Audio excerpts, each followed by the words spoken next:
Hello friends, నేను శరణ్యాని.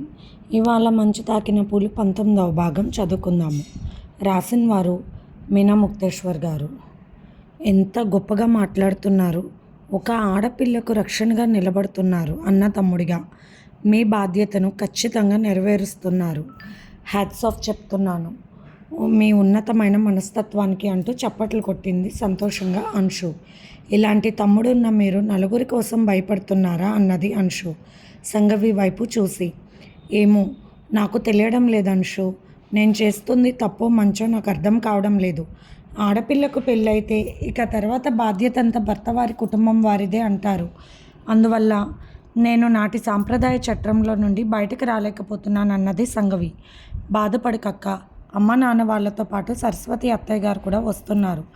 అమ్మ వాళ్ళు కొన్ని రోజులు ఇక్కడే ఉంటాము అన్నారు. అలాగే అత్తయ్య గారు కూడా ఇక్కడే ఉంటారు. ఇబ్బంది పడకు, ఆమెను కంటికి రెప్పలా చూసుకొని నేను కాదన్నాను. కానీ డాక్టర్ గారు నేను ఖచ్చితంగా కౌన్సిలింగ్కి రమ్మని చెప్పారు. నీ మనసు పరిపూర్ణంగా మారాలి అన్నాడు సతీష్. డాక్టర్ గారు చెబుతున్నప్పుడు ఎంతో ధైర్యం వస్తుందిరా, కానీ ఒంటరిగా పడుకుంటే రాత్రి నిద్ర పట్టడం లేదు. నా మీద పడి ఎవరో ఏదో అంటున్న సంఘవి మాటలు వింటూ అంశు సంఘవిని దగ్గరికి తీసుకుని ఓదార్చింది. ఏం జరిగింది, అసలు ఎందుకు ఇంతలా బాధపడుతుంది అని అప్పుడు అనుమానించింది అంశు. అలాగే అనిపిస్తుంది ఒంటరితనం అంటే నువ్వు నన్ను పూర్తిగా నీ పట్ల పూర్తి బాధ్యత కలిగిన తమ్ముడిని అని భావించడం లేదు కదూ అన్నాడు సతీష్. లేదు సతీష్, అదేమీ లేదురా. నాకు ఆపద వచ్చినప్పుడు తమ్ముడినే తలుచుకున్నాను, కానీ నా భర్తను తలుచుకోలేదు. తల్లిదండ్రులను మరి ఎవరిని తలుచుకోలేదురా. నాకు నువ్వే ప్రాణం. అందుకే నీ జీవితం బాగుండాలి, నేను అడ్డుగా ఉండకూడదు అనుకుంటున్నాను అంతే అంటూ బోరున ఏడ్చేసింది సంఘవి. అక్క అంటూ దగ్గరకు వచ్చి అక్కను ఓదార్చాడు సతీష్.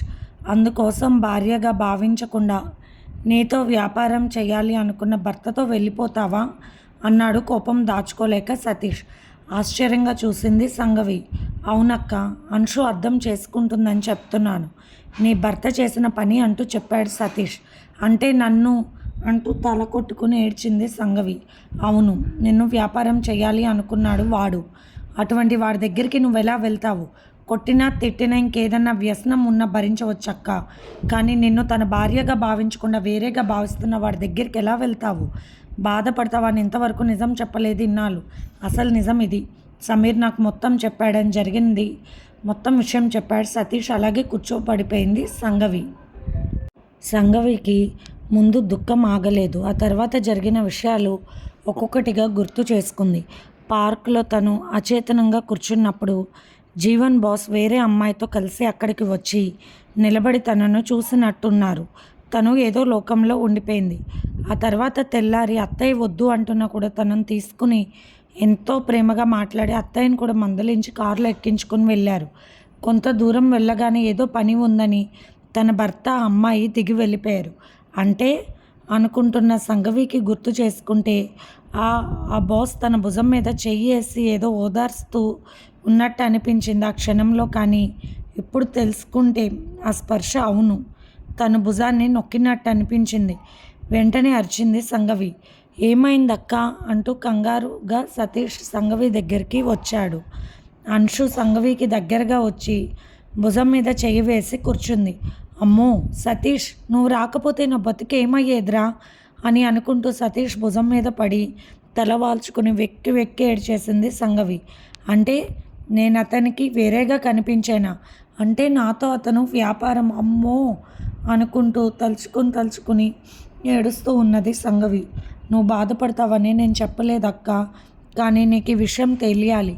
లేకుంటే నువ్వు బేలగా మళ్ళీ కొన్ని పరిస్థితుల వల్ల ఒకవేళ వాడే నీ దగ్గరికి వస్తే వెళ్ళిపోయే పరిస్థితి రావచ్చు. అందుకే చెప్పక తప్పలేదు. పైగా 50,000 డబ్బులు కూడా ఇచ్చాడట బాస్. ఆ సంగతులు ఏంటో మనకు తెలియదు. సమీర్ మొత్తం తెలుసుకుంటానన్నాడు. చెన్నై బ్రాంచ్కి ఫోన్ చేసి అక్కడ పరిస్థితులను కనుక్కున్నాడంట. ఆఫీస్లో పనిచేసేవారు వర్ణ అనే అమ్మాయితో తను సహజీవనం చేస్తున్నాడట అన్నాడు సతీష్ కోపంగా. ఆ విషయం నాకు తెలుసు సతీష్. అతని కోరికలు నాకు తెలుసు. కొన్ని విషయాలలో అతని మనసుని కంట్రోల్లో ఉంచుకోలేడు. అందుకే అటువంటప్పుడు నేను ఎంతో బాధపడేదాన్ని. ఆ రోజు వర్షం కురుస్తున్న రాత్రి కూడా పూర్తిగా అలసిపోయిన అన్ని రకాలుగాని బాధపడుతూ డాక్టర్ గారు చెప్పిన మాటలన్నీ విన్నా. నీకు తెలియనిది ఏమీ లేదురా. అతనికి కామం తప్పితే రెండోది లేదు అంటూ కోపంగా మాట్లాడింది సంగవి. తనని అంత హీనంగా భావించి తన జీవితాన్ని ఆ వ్యాపారంలోకి దించాలని చూసిన జీవన్ని వదలను. ఇప్పటి నుండి నేనేమిటో నేను తెలుసుకోవాలని గట్టిగా నిర్ణయించుకుంది సంగవి. ఆమె కళ్ళు తెలియకుండానే వర్షిస్తూ ఉన్నాయి. ఇంతలో అంశుకి ఫోన్ వచ్చింది. ఏం చేస్తున్నారు? అందరూ వర్క్లో లేరు, ఆన్లైన్లో అంటూ కోపంగా అరిచాడు రవిశంకర్. అన్నయ్య, ఇక్కడ సంగవి గారికి బాగోలేదు, నేను ఫోన్ చేస్తానన్నది అంశు. అక్క, ఏడుస్తున్నావా అంటున్న సతీష్కి ఏం చేయనురా తమ్ముడు. కట్టుకున్నవాడు ఏ రకంగానూ నన్ను అర్థం చేసుకోలేదు. ఒక ఆడదానిగా చూశాడు. ఎవరో తెలియని వాడు నా జీవితాన్ని నాశనం చేశాడు. ఇది నా జాతకమా ఏమిటి అని అనుకుంటే చివరకు నన్ను ఇలా వేరే వాళ్ళ దగ్గరకు పంపాలి అనుకున్న భర్త నన్ను గురించి అతనంత హీనంగా ఆలోచిస్తున్నాడు. అర్థమైతే భరించలేకపోతున్నాను అంటే ఏడుస్తున్న సంగవిని ఓదార్స్తూ ఉన్నాడు సతీష్. బయట ఫోన్ మాట్లాడి వస్తున్న అంశుకి ఆ మాటలు వినబడి బయట అలాగే నిలబడిపోయింది. అయ్యో, సంగవి గారి పరిస్థితి పూర్తిగా అర్థమైంది అనుకుంది అంశు. ఏదైనా జరిగితే నిజంగా ఇంట్లో వాళ్ళు కూడా ఒప్పుకోలేరు. అటువంటిది తల్లిదండ్రులు ఎవరూ పట్టించుకోకపోతే తన అక్కను తీసుకొచ్చి ఇక్కడ ఇలా కాపాడుతున్న దేవుడు లాంటి వాడు సతీష్. ఈ రోజుల్లో ఇలాంటి వాళ్ళు ఎక్కడుంటారు సతీష్ అని బయట నిలబడి కళ్ళు తుడుచుకొని లోపలికి వచ్చింది అంశు. అబ్బా, పెద్ద చిక్కు వచ్చింది సతీష్ గారు అన్నది అంశు. ఏమైంది అన్నట్టు చూశారు సంగవి సతీష్. మొన్న నాకు పెళ్లి చూపులు జరిగినాయి కదూ, వాడికి నేను నచ్చలేదంట, లావుగా ఉన్నాను అంటున్నారు. వేరే సంబంధం వాళ్ళు వస్తారంటే వద్దని చెప్పాను. అందరికీ ఒక సమస్య, కొందరికి లవ్ సమస్య, నాది లావు సమస్య. ఇలా సమస్య అనిపించినప్పుడు ఏదో ఒకటి తినేయాలనిపిస్తుంది అంటున్న అంశు వైపు చూసి నవ్వేశారు సతీష్, సంగవి. పిచ్చి పిల్ల, ఇలా రా అంటూ సంగవి నవ్వుతూ పిలిచేసరికి ఇంతకీ నేను మీ మాటలను డైవర్ట్ చేశాను, క్షమించండి అనుకుంది మనసులో అంశు. మా ఫ్రెండ్కి అలాగే ఆకలి వేసినట్టు అనిపించేదంట. ఎక్కువగా తనకి ఒళ్ళు ఉంటుంది, పాపం నాకన్నా ఎక్కువగా తినదు అని నవ్వుతూ సబ్జాలు ఉంటాయి కదా, అవి నానబెట్టుకుని పొద్దున్న ఒక గ్లాసు, సాయంత్రం ఒక గ్లాసు తాగితే మనకు ఆకలి వేసిన ఫీలింగ్ ఉండదు అని నవ్వుతూ చెప్పింది సంగవి. అమ్మో, మీ దగ్గర చాలా చిట్కాలు ఉన్నాయి, రండి వర్క్ చేసి అలా పార్క్ దాకా వెళ్దాం, వస్తారు కదూ అంటూ సంగవిని అడిగింది అంశు.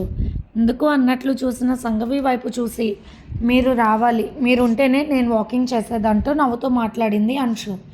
నాకు మిమ్మల్ని చూస్తుంటే ఈర్ష్యగా ఉంది అంటున్న అంశు వైపు చూసి ఎందుకు అన్నది సంగవి. ఇంత అందంగా ఉన్నారు కదూ, అప్పుడు ఆడవాళ్ళకు జెల్సీగా ఉంటుంది అన్నది అంశు ముఖం ఒకలా పెట్టుకుని. నేను ఆడపిల్లనే కదూ అంటున్న అంశు వైపు చూసి సతీష్ నవ్వాడు. ఉన్న సిచ్యువేషన్ బట్టి విషయం అర్థం చేసుకుని అందరినీ డైవర్ట్ చేసి అక్కడ సంతోషాన్ని కలిగిస్తుంది అని చాలా మంచి అమ్మాయి అనుకున్నాడు సతీష్. వర్క్ చేయడం మొదలుపెట్టారు. మెసేజ్లు పంపిస్తున్నారు రవిశంకర్. సారీ సార్ అంటూ కాసేపు వర్క్లో శ్రద్ధగా ఉన్నాడు సతీష్. సంగవి, అంశు ముగ్గురు కూడా వర్క్ చేస్తూ ఉన్నారు. సాయంత్రం 4 గంటల వరకు కంప్లీట్ అయిపోయింది వర్క్. రండి ఇంక వెళ్దాం అంటూ, అబ్బా పుచ్చకాయ మొక్కలు వచ్చాయి అన్నది అంశు. తీసుకురానా అన్నాడు సతీష్. తెచ్చిపెట్టండి, నేను వెళ్తుంటే అలాగే నవ్వుతున్నారు, వాళ్ళ నవ్వులు నాకు అర్థమవుతూ ఉన్నాయి, పుచ్చకాయలాగా ఉన్నావు కదా, నీకెందుకు అన్నట్లు ఉంటాయంటున్న అంశు వైపు చూసి సంగవి. అలా ఎందుకు అనుకుంటున్నావు? ప్రతిదీ నెగిటివ్గా ఆలోచించకూడదు, పాజిటివ్గా ఆలోచించాలి కదూ. ఒకరి సంగతి మనకెందుకు, మనం కరెక్ట్గా ఉండాలి, మనం కావాలనుకున్నది చేయాలన్నది సంగవి. ఇదే మీ విషయంలో కూడా నేను చెప్తున్నాను, పెద్దవారు ఏమీ అనుకోకూడదు మరి అంటూ నవ్వేసింది అంశు. అమ్మో, నువ్వు నాకు చెప్పాలని మాటలు అన్నావు కదూ అన్నది సంగవి నవ్వుతూ. మీరు నవ్వితేనే బాగుంటారు, ఏడిస్తే మీరు బాగోరు అన్నది నవ్వుతూ అంశు. సంగవితో స్నేహంగా ఉండడం మొదలుపెట్టింది అంశు. ఎవరితోనూ స్నేహం చేయదు అంశు, కానీ సంగవి లాంటి మంచి స్నేహితురాలు దొరికినందుకు సంతోషపడుతుంది ఆమె మనసు. ఎంత స్వచ్ఛంగా ఉందో సంగవి గారి మనసు. ఆ మాటలు అసలు ఆమె భావాలు అద్భుతంగా ఉంటాయి. ఒక్కసారి సంగవి మాట్లాడుతుంటే ఆశ్చర్యంగా చూస్తూ ఉంది అంశు. నిజానికి తను గడుసు పిల్ల, కానీ సంగవి గారి ఆలోచనలకు చేరుకునే అంత తెలివి తనలో కూడా లేదు అన్నది గ్రహించింది అంశు తొందరలోనే. రోజులు ఒక రకంగా అందంగా గడిచిపోతూ ఉన్నాయి. అంశు, సంగవి స్నేహంగా అయిపోయారు. ఆఫీస్లో వర్క్ ఇంటి దగ్గరే పూర్తి చేసేస్తున్నారు. సతీష్ ఆఫీస్కి వెళ్ళడం మొదలుపెట్టాడు. సంఘవి సతీష్ గురించి తెలిసిన వాళ్ళు, అంశు వాళ్ళ ఇంట్లో పెద్దవాళ్ళు కూడా ఏమీ అభ్యంతరం పెట్టలేదు. అందరూ వాళ్ళ ఇంట్లో ఉండడం, పైగా సంఘవి అంశుతో దగ్గరుండి అన్ని ఎక్సర్సైజులు చేస్తుంది. నిజానికి చెప్పాలంటే నెల రోజుల్లో అంశు బరువు తగ్గింది. పాటలు పెట్టి డాన్సులు వేస్తూ ఉంటుంది. ఎంత చక్కగా వేస్తుందంటే చూడాలనిపిస్తుంది సంఘవికి. డాక్టర్ గారి దగ్గరికి కౌన్సిలింగ్కి వెళ్ళి వస్తూ ఉన్నది సంఘవి. ఇప్పుడు తనే డాక్టర్ గారి దగ్గర కూర్చొని మాట్లాడుతూ ఉన్నది సంఘవి. మీ ఆరోగ్యం చాలా బెటర్గా ఉంది. మీ ఆలోచన విధానం కూడా మారింది.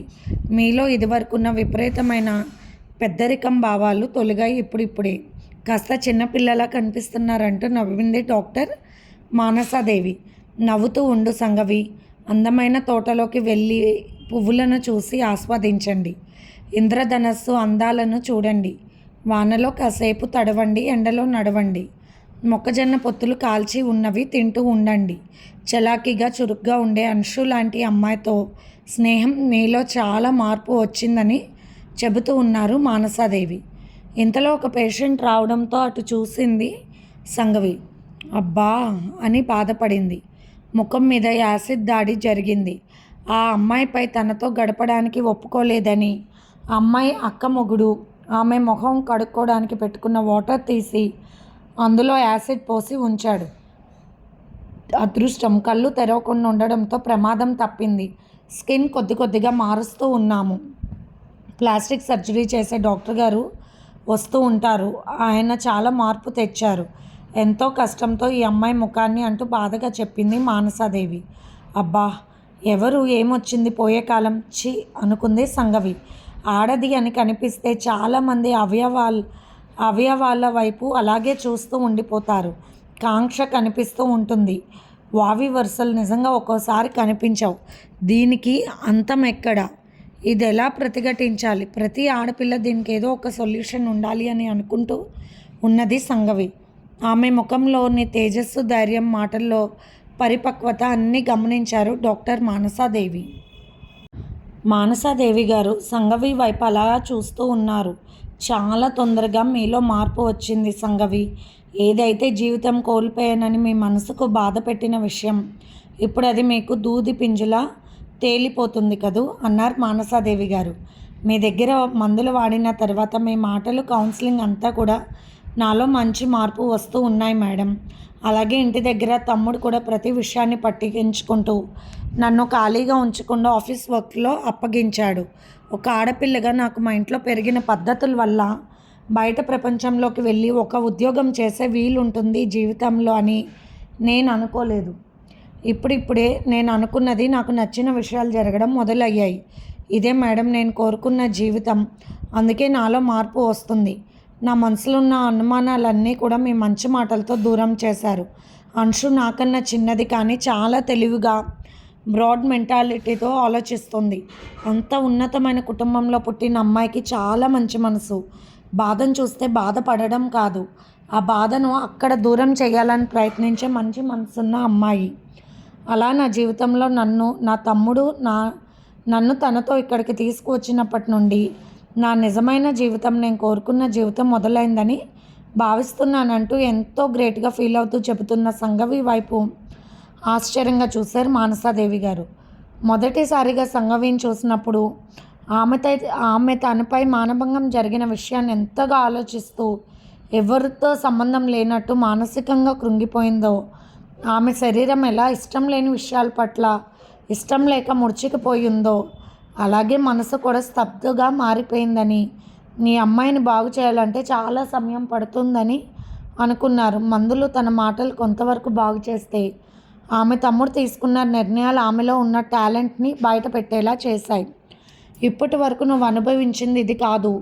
నీ జీవితం ఇక నుండి నువ్వు చేయబోయే ప్రతి విషయము సంఘవి అంటే ఏమిటో తెలిసేలా చేయాలని ఆమె తమ్ముడు నేర్పిన ప్రతి మాట కూడా, అతను ఇచ్చిన ధైర్యమైన సపోర్ట్ మీ జీవితంలో వజ్రపు తునుకల వంటివి సంఘవి. వైద్యం ఒక్క వంతే మానసిక రోగుల విషయంలో కానీ 3 వంతుల కుటుంబం యొక్క సపోర్ట్ ఉంటే వెంటనే కోలుకుంటారు మానసిక రోగులు. ఆ విషయం మానసాదేవి గారికి బాగా తెలుసు. కానీ ఒక మానసిక రోగిని ఇంట్లో వాళ్ళు ట్రీట్ చేసే విధానం వల్లే వారిలో మంచి మార్పులు రాకుండా మరింత రోగస్తులను హాస్పిటల్లో జాయిన్ అవ్వాల్సిన పరిస్థితులు తెస్తున్నాయి. అందుకు కారణం మానసికంగా రుగాత్ముల్లో ఉన్న వారిని చూసి పిచ్చి వాళ్ళు అనుకుంటారు అందరూ. అలాగే కుటుంబ సభ్యులు కూడా వారికి విలువ ఇవ్వకుండా, వారు మాట్లాడే మాటలకు విలువ ఇవ్వకుండా తమ ముళ్ళ వంటి మాటలతో వేధిస్తూ వారిని ఉన్న చోటు నుండి ఇంకా పాతాళానికి తోసేస్తారు. అందువల్ల మానసిక పరిపక్వత రావటానికి చాలా ఇబ్బంది పడవలసి వస్తుంది. అటువంటి రోగుల్లో డాక్టర్లు వారి టీం మొత్తం కష్టపడవలసి ఉంటుంది. కానీ సంఘవి ఆ విషయంలో ఎంతో అదృష్టవంతురాలు. అందుకు కారణం రక్తం పంచుకు పుట్టిన ఆమె తమ్ముడు సరైన సమయంలో ఆమెకు చేయూతనిచ్చారు తమ్ముడు. నిజానికి సంఘవి విషయంలో భర్త ఆమె పట్ల దారుణం జరిగినప్పుడు కాస్త చెయ్యందించి ఆమెను దగ్గరకు తీసుకుని ఓదార్చి నీకు నేనున్నానని ధైర్యం చెప్పినట్లయితే అసలు ఇక్కడి దాకా కూడా వచ్చే స్థితి లేదు. మనిషి మాత్రమే సున్నితం. సంఘవి ఎంతో దృఢమైన మనస్తత్వం, కానీ ఎంతో మహావృక్షమైన చిన్న విత్తనం నాటిందే జాగ్రత్తగా పెంచుకుంటూనే వృక్షంగా మారుతుంది. అలా సంఘవి ఒక గొప్ప వ్యక్తిగా తయారవుతుంది అనడంలో సందేహం లేదు. ఆమెలో ఇంకా కొత్త కోణాలు చూడవచ్చు అనుకున్నారు డాక్టర్ మానసాదేవి. మేడం, మీ హాస్పిటల్లో సర్వీస్ చేస్తాను, ఎప్పుడైనా కుదిరినప్పుడు నాకు ఖాళీ ఉన్నప్పుడు అని అడుగుతున్నా సంఘవి వైపు చిత్రంగా చూసింది మానసాదేవి. ఒక్కసారి ఒక పేషెంట్ని చూడడానికి కూడా వణికిపోయింది సంఘవి. అటువంటిది ఇప్పుడు పేషెంట్స్కి తను సర్వీస్ చేస్తానని అడుగుతుంది. రియల్లీ గ్రేట్ అనుకున్నారు మానసాదేవి. నమస్తే అంటూ లోనికి వచ్చింది అంశు. నవ్వారు మానసాదేవి గారు. ఒక విషయం మిమ్మల్ని అడగవచ్చా అంశు? ఈ 2 నెలల కాలంలో మీరు ఇంతలా బరువు ఎలా తగ్గారు అంటూ నవ్వుతూ అడిగారు. చెప్పవలసిన వారు చెప్పినప్పుడు తగ్గక తప్పదు కదా అంటున్న అంశు వైపు చూసి నవ్వింది సంఘవి. నీ వయసు అమ్మాయిలు మామూలుగా మాట విన్నారంటే వాళ్ళు ప్రేమలో పడినట్లు అంటూ నవ్వారు మానసాదేవి గారు. అంశు, మీరు ప్రముఖ మానసిక వైద్యులు, మీ మాట కాదు అని ఎలా అంటాను, ధైర్యం చేసి అంటూ నవ్వేసింది. సంఘవి కూడా నవ్వుతూ చూసింది. అలాగే అనుకోండి మేడం, సక్సెస్ అయితే ముందు మీకే చెప్తాను ఫోన్ చేసి మరి అంటూ నవ్వింది అంశు. స్వీట్స్ పెట్టవా మరి అంటూ నవ్వారు మానసాదేవి గారు. నవ్వుకుంటూ కారు ఎక్కారు అంశు సంఘవి. ఇప్పుడు అంశు ఎక్స్పర్ట్గా డ్రైవ్ చేస్తుంది. అప్పుడప్పుడు సతీష్ అంశుకి సంఘవికి కూడా డ్రైవింగ్ నేర్పిస్తూ ఉన్నాడు. మీ ఇద్దరు బయటకు వెళ్తూ మీ వర్కులు కూడా నేనే చేయాల్సి వస్తుంది అన్నాడు సతీష్ నవ్వుతూ. ఇలాంటప్పుడు సర్దుకుంటే తప్పులేదంటూ నవ్వింది అంశు. సరే, నేను ఆఫీస్కి వెళ్తున్నానని చెప్పాడు సతీష్. సతీష్ ఇప్పుడు ఆఫీస్కి వెళ్ళిపోతున్నాడు. సంఘవి అంశు ఇద్దరు కూడా వర్క్ చేస్తూ ఉన్నారు. ఇంటి దగ్గర ఉంటూనే పొలం పనులు లేకపోవడంతో కొడుకు దగ్గరికి బయలుదేరారు బంగారరాజు, తాయారమ్మ. సరస్వతి గారిని కూడా తీసుకుని బయలుదేరారు. మరుసటి రోజు స్టేషన్కి వెళ్ళి అందరినీ పికప్ చేసుకున్నాడు సతీష్. కార్ తీసుకొచ్చి ఇచ్చింది అంశు. ఇంటికి వచ్చిన తల్లిదండ్రులను చూసి నవ్వుతూ ఎదురు వెళ్ళింది సంఘవి. సంఘవి వైపు చూసి ఆశ్చర్యపోయారు వచ్చిన వాళ్ళు. ఏ బాధ కూడా ఇప్పుడు సంఘవి ముఖంలో లేదు. జీవితాన్ని 2 రకాలుగా పోగొట్టుకున్న వైనం అస్సలు కనిపించలేదు. సంఘవి, చాలా మారవమ్మంటున్న బంగారరాజు గారి దగ్గరికి వచ్చింది సంఘవి. అక్క ఇప్పుడు జాబ్ చేస్తుంది నాన్నగారు, నెలకి 20,000 సంపాదిస్తుంది. ఇంకొకటి తెలుసా, చిన్న నర్సరీ కూడా పెట్టుకుందని చెబుతున్నా. కొడుకు వైపు చూసి ఎదురుగా ఉన్న చిన్న చిన్న కుండీలన్నీ అవేనా అన్నారు తాయారమ్మ గారు. అవునమ్మా, నువ్వు చిన్నప్పుడు నేర్పిన విద్యతో ఇప్పుడు చక్కగా మొక్కలు పెంచుతున్నాను నర్సరీగా నేను అన్నది సంఘవి. అత్తగారికి నమస్కరించి సంఘవి సరస్వతి గారు ఆశ్చర్యంతో చూస్తున్నారు. సంఘవి, నువ్వేనా అన్నట్టు మారిపోయింది సంఘవి. కట్టుబొట్టు అంతా మారింది. చాలా సింపుల్గా ఉన్నా కూడా ఆమె నడకలో గంభీరం, ముఖంలో పరిపక్వత కనిపిస్తున్నాయి చూసేవారికి. ఇదివరకటి బేలతనం అస్సలే లేదు. అలాగే ఉండాలి ఒక ఆడపిల్ల ధైర్యంగా అన్నట్లు అనిపించింది అందరికీ. ఏదో అడగాలని, ఎప్పుడో రావాలని అనుకున్నా అది అడగాల్సిన అవసరం అస్సలు లేని సమయంలో వచ్చామని ముగ్గురు అనుకుని ఆ విషయాలను ఎత్తలేదు. తల్లిదండ్రులు వస్తుండడంతో ముందే మంచి భోజనం ఏర్పాట్లు చేసింది సంఘవి. సతీష్ తన తల్లిదండ్రులకు ఇష్టమైనవి తీసుకొచ్చాడు. జీవన్ పరిస్థితి మరీ దారుణంగా మారింది. వరుణ చేసే పనులకు కాపలాగా అయిపోయాడు. ఒక ఆడదంటే అందుకే అన్న భావాలు కలిగిన జీవన్కి అదే కరెక్ట్ అన్నట్టుగా తన బిహేవియర్లో చూపిస్తున్నది వరుణ. చెప్పాలంటే అక్కడికి మందు సీసాలు, కావలసిన వస్తువులు, తిండి బండారాలు అన్నీ కూడా ఇప్పుడు జీవన్ తెచ్చిపెడుతున్నాడు. జీవన్ తల పొగరు ఇప్పుడు వరుణ చేతుల్లోకి చేరింది. ఆఫీస్లో ఆ పని కూడా లేకుండా చేస్తాను, చెప్పినట్టు వినకపోతే అన్నట్లు చాలా హింస పెడుతుంది వరుణ. అసలు నా జీవితం ఏమిటి, నేను ఇలా ఎందుకు తయారయ్యాను? నా ఇంటికి రాజులా ఉండి అందరూ నన్ను ఎంతో గౌరవంగా చూసే స్థితి నుండి సిగ్గు ఎగ్గు లేని ఒక ఆడది చేసే వ్యభిచారానికి కాపలా కుక్కగా అయిపోయింది ఇప్పుడు తన బతుకు అని బాధపడుతూ ఉన్నాడు. ఇక రోజు తట్టుకోలేక ఏదైతే అది అయింది, ఇక భరించలేనన్నట్టు చెప్పా పెట్టకుండా ట్రైన్ ఎక్కేశాడు జీవన్. ప్రస్తుతానికి ట్రైన్లో ఉన్నాడు. ఉద్యోగం లేకపోయినా పర్వాలేదు, ఎక్కడో అక్కడ కూలీ చేసుకుని బ్రతకవచ్చు, అంతేగాని ఒక చారిణి దగ్గర అస్సలు ఉండకూడదని నిర్ణయించుకున్నాడు జీవన్. ఇంటికి చేరక పక్క వాళ్ళని అడిగితే ఏమో తెలియదు, మీ అమ్మగారికి ఆపరేషన్ జరిగింది కదూ, అది మీ భార్య తరఫు వాళ్ళు పట్టించుకున్నారు, వాళ్ళ ఇంటికి వెళ్ళిందని తెలిసింది. ఆ తర్వాత తెలియదని చెప్పారు కోపంగా పక్కింటి వాళ్ళు. నర్స్ దగ్గరికి వెళ్ళి అడిగాడు జీవన్. బెంగళూరులో సతీష్ ఉంటున్నాడు కదూ, అక్కడికి వెళ్ళినట్టు ఉన్నారు. వాళ్ళ అమ్మ నాన్న వాళ్ళతో పాటు సరస్వతి గారు కూడా వెళ్తానన్నారు. నాతో మీ మీద చాలా బెంగ పెట్టుకున్నారు పాపం మీరు ఆవిడ అని చెప్పింది నర్స్. ఇంటి తాళాలు తీసుకుని ఒంటరిగా అలా పడుకున్నాడు జీవన్. అందంగా తన భార్య ఉన్న రోజుల్లో తను ఎంతో ఆనందంగా ఉన్నది తలుచుకుని తల పట్టుకున్నాడు జీవన్. తన జీవితం ఎంతో సుఖంగా ఉండాలి అనుకున్నవాడు. అలాగే అంతకన్నా సుఖాలు అనుభవించాడు, కానీ మనశ్శాంతి లేదు. కారణం లేకుండా విధికి బలైపోయిన సంగవిని తను ఒప్పుకోలేకపోతున్నాడు. కానీ నేచురాల్తో ఇన్ని రోజులు ఎలా ఉండగలిగాడు? ఇది తప్పు కాదు అన్నప్పుడు తెలియక జరిగింది తప్పు అవుతుందా? కానీ తన మనసు ఒప్పుకోకుండా మొరాయిస్తుంది. ఏదో జరిగిపోయిందన్న భావాలతో సంగవి వైపు చూడటానికి కూడా బాధపడ్డాడు. కానీ జరగవలసినవన్నీ తన కళ్ళ ముందే జరిపి చూపించింది వరుణ. అప్పుడు ఏం చేశాడు తను? బాస్తో గదిలో కులుకుతూ తనని ఒక జోకర్ని చేసి మాట్లాడుతూ నవ్వులు వినిపిస్తుంటే ఏం చేయగలిగాడు తను అని ఆలోచిస్తున్నాడు జీవన్. తప్పుడు నిర్ణయాలు తీసుకుని తప్పు దారిలో నడిచే వారి మానసిక పరిస్థితి అలాగే ఉంటుంది. పోను ఏ విషయాల పట్ల విపరీతమైన వ్యామోహం పెంచుకుంటారో ఆ విషయాలంటేనే విరక్తి కలిగేలా అయిపోతుంది. వ్యామోహం విరక్తి లేకపోతే విధి వంచితులని చేస్తుంది. సంగవి, అంశు ఇద్దరు కారులో వెళ్తున్నారు. సంగవి అటు ఇటు వివరంగా అన్నీ చూస్తూ ఉంది. అంతకుముందు అసలు తను ఎక్కడుందో ఏమిటో కూడా గమనించుకునేది కాదు సంగవి. మీరన్నీ వివరంగా చూస్తారు అంటూ నవ్వింది అంశు. లోకం తీరు తెలిసాక ఇప్పుడిప్పుడే ఇలా చూస్తున్నాను. తెలుసుకోవాలి అన్న ఆసక్తి, నాపై నమ్మకం నాకు ఇప్పుడు కలిగింది అంశు. ఒకప్పుడు నాకేమీ తెలియదు. తమ్ముడు చాటు అక్కగా ఉండిపోయాను. నిజమే, నాకు బయట ప్రపంచం అంతా తమ్ముడితోనే చూశాను. వాడు నడిచిన వైపే నడిచాను. ఎటు వెళ్ళమంటే అటు వెళ్ళాను. అలా తల్లిదండ్రులు భర్త వెంట వెళ్ళమంటే అలా కలిసి వెళ్ళాను. అతను ఏం చేసినా భరించాలన్నట్లున్న సాంప్రదాయాలకు లొంగిపోయి అలాగే ఉండిపోయాను. ఎప్పుడూ నా మనసు ఎవరికీ తెలియదు. నాకు ఒక ఇష్టం ఉందని, నాలో ఒక ప్రపంచం ఉందని నాకు తెలియదు. చిత్రంగా అనిపిస్తుంది అంశు. ఎప్పుడైతే నా తమ్ముడు అత్తగారింట్లో ఒక శవంలో పడి ఉన్నా నన్ను తీసుకువచ్చాడో ఆ రోజే నా కథ మారింది. కష్టాలు ఎన్నో రకాలు. నేను పడిందే కష్టం అనుకుంటే మన అడుగులు అక్కడే ఆగిపోతాయి. కానీ ఎన్నో కష్టాలు ఉన్నాయి. వాటి మార్గాలు సాధించేవారు మాత్రం తక్కువ ఉన్నారు. ఎన్నో స్త్రీ సంఘ సేవక సంస్థలు ఎన్నో ఉన్నాయి. ఇందులో అన్నీ మాత్రమే పనిచేస్తున్నాయి. పలుకుబడి కోసం, తమ స్వార్థాల కోసం కొందరు చేస్తూ ఉంటారు. కానీ మనసు పెట్టి చేసేవాళ్ళు కొందరే.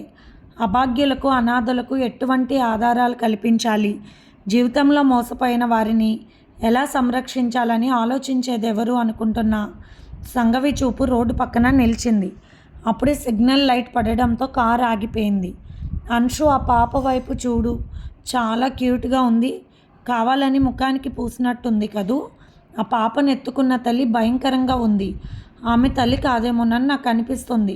విషయం తెలుసుకుందామా అంటున్న సంగవి వైపు అప్పటి వరకు సంగవి మాట్లాడిన మాటలు వింటూ ఆశ్చర్యపోతున్న అంశు మరింత ఆశ్చర్యపోయింది. ఏదైనా గొడవ జరుగుతుందేమో, మనకెందుకండి అన్నది సంగవి. లేదు, ఒకసారి నాకు తెలుసుకోవాలని ఉంది అంటూ సంఘవి కారు దిగితే అంశు కూడా దిగింది. కారు పక్కకు పెట్టి డబ్బులు వేయండమ్మా, బిడ్డకు జ్వరం కాలిపోతుందంటూ తమిళంలో చెబుతూ ఉన్నది ఆ అమ్మాయి. ఆ అమ్మాయిని చూస్తూ ఆశ్చర్యంగా, పాపను చూస్తే మరింత ఆశ్చర్యంగా ఉంది. పాపకు చేతికి కట్టిన నల్లరాళ్ళు, కాళ్ళకు పట్టీలు, అలాంటి మువ్వలున్న పట్టీలు, చేతికి కట్టిన తాళ్ళు ఆంధ్ర వైపు వాడతారు ఎక్కువగా అన్నది సంఘవి. ఏమి తమిళం మాట్లాడుతుందని చిన్నగా చెప్పింది అంశు. ఫోటోలో చూస్తున్న పాప ఈ పాప, ఇన్ని రోజులు మనం వెతుకుతున్న పాప అంటున్న సంఘవి మాటలకు తెలుగు రాదు అన్నట్లు తమిళంలో మాట్లాడింది ఆ అమ్మాయి కాస్త కంగారుగా. అంశు తెలుగులో గట్టిగా మాట్లాడింది అదే విషయాన్ని. అంతే, ఆ అమ్మాయి అక్కడ ఎవరినో పిలిచింది. ప్లీజ్ హెల్ప్ అంటూ అంశు అరిచేసరికి అక్కడ ట్రాఫిక్లో నిలబడ్డ కాలేజీ పిల్లలు కొందరు వచ్చారు. ఏం జరిగింది అన్నారు వాళ్ళు. తమకున్న అనుమానం చెప్పింది అంశు. ఇంతలో ఆ వచ్చిన వాళ్ళతో తమిళంలో బిడ్డ గురించి ఎవరో వచ్చారు, వాళ్ళ బిడ్డ తరపు వాళ్ళు మరేమో అని తమిళం భాషలో తెలియదన్నట్టుగా చెప్పేసింది ఆ అమ్మాయి వచ్చిన వాళ్ళతో. వెంటనే అంశు తమిళంలో, నువ్వు చెప్పింది నాకు మొత్తం అర్థమైంది, నాకు తమిళం వచ్చు, బిడ్డను ఎక్కడి నుండి తీసుకొచ్చావు, ఆంధ్ర ప్రాంతం నుండే కదూ అంటూ గట్టిగా అడిగేసరికి పోలీస్ వాళ్ళు అనుకుని వాళ్ళు ఉడాయించారు. పాప ఏడుస్తూ ఉన్నది. పాపం కింద ఓ గోతము మీద పడకేసి గుడ్డ కప్పిన పాపను తీసుకున్నది సంఘవి. ఆ పాపను గుండెలకు హత్తుకుంది బాధగా. అప్పటికి సతీష్ వచ్చాడు హడావుడిగా. పోలీస్ స్టేషన్లో కంప్లైంట్ ఇచ్చారు, మేము ప్రకటిస్తాము, ఇక్కడ మాత్రం పిల్లలు పోయినట్లు కంప్లైంట్స్ లేవు సార్ అని చెప్పారు పోలీస్ వాళ్ళు. వాళ్ళతో కన్నడంలో ధారాళంగా మాట్లాడుతున్న అంశు వైపు చూసి జాగ్రత్తగా సమాధానాలు చెబుతున్నారు వాళ్ళు. పాపను మీ దగ్గర ఉంచండి, మాకు ఇన్ఫర్మేషన్ అందగానే చెబుతామని చెప్పడంతో పాపను ఇంటికి తీసుకువెళ్ళారు అంశు, సంఘవి. సతీష్ ఆఫీస్కి వెళ్ళిపోయాడు. పాపను చూసి అందరూ ఆశ్చర్యపోయారు. ఈ పాప ఎవరన్న తాయారమ్మ గారికి అంశు విషయాన్ని చెప్పింది. ఎందుకమ్మా ఇలాంటివి, ఈ పాప ఎవరో మనకు ఎలా తెలుస్తుంది, చంటి బిడ్డను ఎలా అన్నది తాయారమ్మ గారు.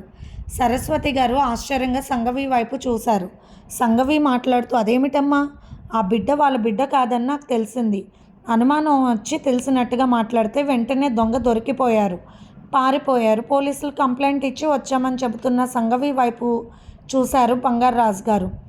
ఆఫీస్ నుండి వచ్చిన సతీష్ సంఘవి వైపు చూసి ఆనందంగా నవ్వాడు. ఇది నీలో నేను కోరుకున్న ధైర్యం, నువ్వు సాధించాల్సిన విజయం. ఇదే మా అక్క అంటూ నవ్వుతున్న సతీష్ వైపు చూసి ఆనందంగా నవ్వింది సంఘవి. సరిపోయారు అక్క తమ్ముళ్ళు, సమాజ సేవకులు అంటూ నవ్వింది అంశు. పాపకు శుభ్రంగా స్నానం చేద్దాం అంటున్న సంఘవి మాటలకు ఎప్పుడో పోయింది అలవాటు, నాకు కుదరదన్నారు తాయారమ్మ గారు. నేను చేస్తానన్నారు సరస్వతి గారు. పాపను ప్రేమతో గుండెలకు హత్తుకున్నారు సరస్వతి గారు. నాకు రాబోయే వంశకురం పోయింది, నువ్వెవరివో తెలియదు, కానీ ఎందుకో అందమైన పాప ముఖం చూస్తుంటే సరస్వతి గారికి ఆనందంగా అనిపించింది. పాపను చక్కగా రెడీ చేసేలోపే సతీష్ వెళ్ళి పాపకు గౌను, పాల సీసా కొని తీసుకొచ్చాడు చెప్పినవి. పాపకు చక్కగా వేడి నీళ్ళతో స్నానం చేయించి పాలు పట్టించేసరికి ఆనందంగా నిద్రపోయింది. తల్లి పక్కలో ఆనందంగా పడుకున్న బిడ్డను ఎలా తెలియకుండా తీసుకుని వస్తారు ఇలా నడి రోడ్డు మీద, ఎండలో శుభ్రం లేని బట్టల మీద పిల్లను పడకేసి నానా హింస పెడుతున్నారు. ఇటువంటి విషయాలు చూస్తుంటే చాలా బాధగా అనిపిస్తుంది అన్నది సంఘవి. సతీష్ పాపను ఫోటో తీసి ఫోన్లో అన్ని స్టేటస్, ఈ పాప ఎవరి పాప అన్నట్లు టైటిల్లో పెట్టి ఫోటోలన్నీ ప్రాంతాలకు వెళ్ళేలా సెట్ చేశాడు. తన ఫోన్ నెంబర్ కూడా పెట్టాడు, తను ఉంటున్న ఫ్లాట్ నెంబర్ కూడా షేర్ చేశాడు. తను చేసిన పని సంఘవికి చెప్పాడు. అంశు, సంఘవి ఎంతో సంతోషపడ్డారు. నోరు లేని పసిదానితో కూడా వ్యాపారం చేస్తారా, ఇదేమీ సమాజం అన్నది సంఘవి. చప్పట్లు కొట్టాడు సతీష్. ఇలా ఎంతమంది ఆలోచిస్తారక్క, స్వార్థంతో మూసుకుపోయిన కళ్ళు తెరుచుకోవడం కష్టం. ఇక ఈ విషయాలు గమనించే తీరిక ఎక్కడ, కాసుల కోసం వేట, స్వార్థంతో వేసుకునే బాటలు అని చెబుతున్న సతీష్ వైపు అలాగే చూశారు పెద్దవాళ్ళు. ఆనందంగా చూశారు సంఘవి, అంశు. పాపకు ఒళ్ళు వేడిగా ఉన్నట్లు అనిపిస్తుంది అన్నది సంఘవి. పక్కనే ఉన్న చిల్డ్రన్ హాస్పిటల్కి తీసుకువెళ్ళారు అంశు, సంఘవి. డాక్టర్ గారు చూసి వైరల్ ఫీవర్ అంటూ ఇంజెక్షన్లు చేసి సిరప్ ఇచ్చింది. మరేం భయం లేదన్నారు డాక్టర్ గారు. పాపకి ఫీవర్ అప్పుడు బేబీ ఫుడ్ అంటూ డాక్టర్ గారు ఇవ్వడం జరిగింది. ఆఫీస్లో వర్క్ చేయకుండా ఏం చేస్తున్నారంటూ కోపంగా మెసేజ్ వచ్చింది సంఘవికి రవిశంకర్ గారి దగ్గర నుంచి. సారీ సార్ అని పెట్టింది సంఘవి. అంశు ఆ విషయం చూసి రవిశంకర్కి ఫోన్ చేసి జరిగింది చెప్పింది. అంశు, నీ పద్ధతి ఏం బాగోలేదు. ఊరిని ఉద్ధరించడానికి ఉన్నావా నువ్వు? అమ్మా నాన్నలు నీ మొండితనానికి ఇబ్బంది పడుతున్నారు. ఆ విధంగా ప్రవర్తించడం భావ్యమా? ఎన్ని బాధ్యతలు నెత్తి మీద వేసుకుంటావు? ఆ పసిపాప ఎవరు? ఏదైనా జరిగితే ఏమంటారు? ఏదైనా లేనిపోని బాధలు వచ్చి పడతాయేమో అన్న ఆలోచన కూడా నీకు ఉండాలి. పెళ్ళి కాని పిల్లవి, ఆడపిల్ల భయం లేదా? నీకంత కోపంగా తిట్టారు రవిశంకర్ గారు. అబ్బా, పెళ్ళి కాలేదు, ఆడపిల్లనని ఎన్నిసార్లు గుర్తు చేస్తావన్నయ్య? నేను ఈ బరువు తగ్గేదాకా నా మెడలో తాళిబొట్టు బరువు మొయ్యలేను. అదే నా నిర్ణయం అని చెప్పేసింది అంశు. సంగవి మాట్లాడుతూ, నువ్వు ఇంటికి వెళ్ళిపో అంశు, తప్పుగా ఉంటుంది. మళ్ళీ సతీష్కి కూడా మాట వస్తుందేమో అన్నది బాధగా సంగవి. అన్నయ్య మంచివాడే, కానీ పనిలో చండశాసనుడే. ఆఫీస్లో ఉంటే లావాలాగా సెగలు కక్కుతూ ఉంటాడు, ఇంటికి వెళ్తే మంచి కొండలా ఉంటాడంటూ నవ్వింది అంశు. సతీష్ మాత్రం ఆఫీస్కి వెళ్ళిపోయాడు. తను చేయాల్సిన వర్క్ చేయడం, ఇంకేదైనా హెల్ప్ చేయడం కూడా చేస్తున్నాడు. అడగగానే పాపం అక్కకు కూడా ఉద్యోగం ఇప్పించినందుకు బాస్ మంచితనాన్ని ఏ విధంగా పొగడాలి? అందుకే ఆయన చెప్పకపోయినా కొన్ని పనులు జాగ్రత్తగా చేస్తున్నాడు సతీష్. పాపకి జాగ్రత్తగా ఒళ్ళంతా తడిగుడ్డతో తుడిచింది సంగవి. ఎంత ముద్దుగా ఉన్నదో, ఏ తల్లి కన్నా బంగారు బిడ్డో. తల్లిదండ్రులు ఎంత బాధపడుతున్నారో పాపం అనుకున్నది సంగవి. రూపం తెలియని బిడ్డ కోసం తన మనసు విలవిల్లాడిపోయిందో ఒకప్పుడు. ఒడిలో ఉన్న బిడ్డను దూరం చేస్తే ఆ తల్లిదండ్రులు బాధ చెప్పడానికి వీలు ఉంటుందా? అరాచకాలు ఇంత దారుణంగా ఎలా జరుగుతాయి? పసిబిడ్డలను తల్లి నుండి వేరు చేయడం ఏమిటి? ఆ కన్నవాళ్ళు కడుపుకోత ఎవరు తీరుస్తారని అనుకుంది సంగవి కోపంగా. పోలీస్ స్టేషన్ నుండి సతీష్కి మెసేజ్ వచ్చింది. ఎవరు ఇంకా తేలలేదు, తెలిసినప్పుడు చెబుతాము. పాపను జాగ్రత్తగా చూసుకోండి ప్లీజ్ అని చెప్పారు వాళ్ళు. తప్పకుండా చూసుకుంటాం, కానీ పాపను తల్లిదండ్రుల దగ్గరికి చేర్చాలి. జ్వరం ఉంటే హాస్పిటల్ తీసుకెళ్ళి వైద్యం కూడా చేయించామన్నారు. సాయంత్రం 6 గంటలకు పాప ప్రశాంతంగా నిద్రపోతూ ఉంది. సంగవి వర్క్ చేసుకుంటూ ఉంది. అంశు అందరితో మాట్లాడుతూ నవ్విస్తూ ఉంది. ఇంతలో సతీష్ ఫోన్కి ఫోన్ వచ్చింది. మీరు ఎక్కడున్నారు సార్? మా పాప అంటూ రండి అంటూ అడ్రస్ కరెక్ట్గా చెప్పాడు సతీష్. ఇది ఫ్రెండ్స్ ఇవాల్టి ఎపిసోడ్. రేపు ఇంకొక ఎపిసోడ్తో మీ ముందుకు వస్తాను. మీకు కనుక స్టోరీ నచ్చినట్లయితే లైక్ చేసి షేర్ చేసుకొని సబ్స్క్రైబ్ చేసుకోండి. ఉంటాను.